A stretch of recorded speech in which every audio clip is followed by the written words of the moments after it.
Lea Michele is remembering Cory Monteith on the 5-year anniversary of his death. The actress, who has publicly paid tribute to him every year since his death, shared a picture of a sunset along with touching quote on Twitter. "There are some who bring a light so great to the world, that even after they have gone, the light remains," the quote read. Cory and Lea, who first met while working on comedy Glee in 2009, began dating in November 2011 and were still together when he passed away. The Glee actor, who died on July 13, 2013 aged 31 and was found dead at a hotel in Vancouver, Canada, struggled with substance abuse for most of his adult life. This time last year a documentary titled Autopsy, The Last Hours of Cory Monteith aired in the UK and revealed that ultimately it was the combination of alcohol and heroin in his system that killed him.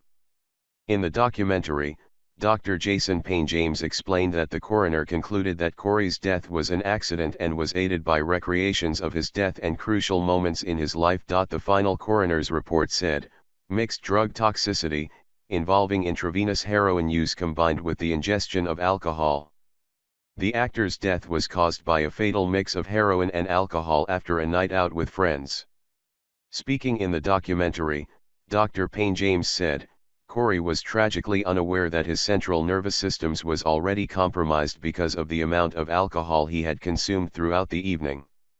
Within seconds after injecting the heroin, the effects go. These two drugs combine to suppress his ability to breathe.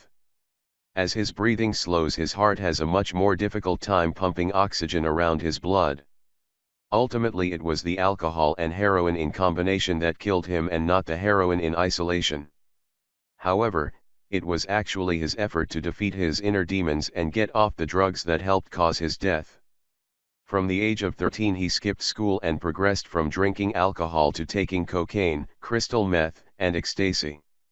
In 2001 at the age of 19 he was sent to rehab for the first time and returned many times during his life to break out of his drug cycle. And just 11 weeks before his death in April 2013, he came out of rehab again and was clean from drugs.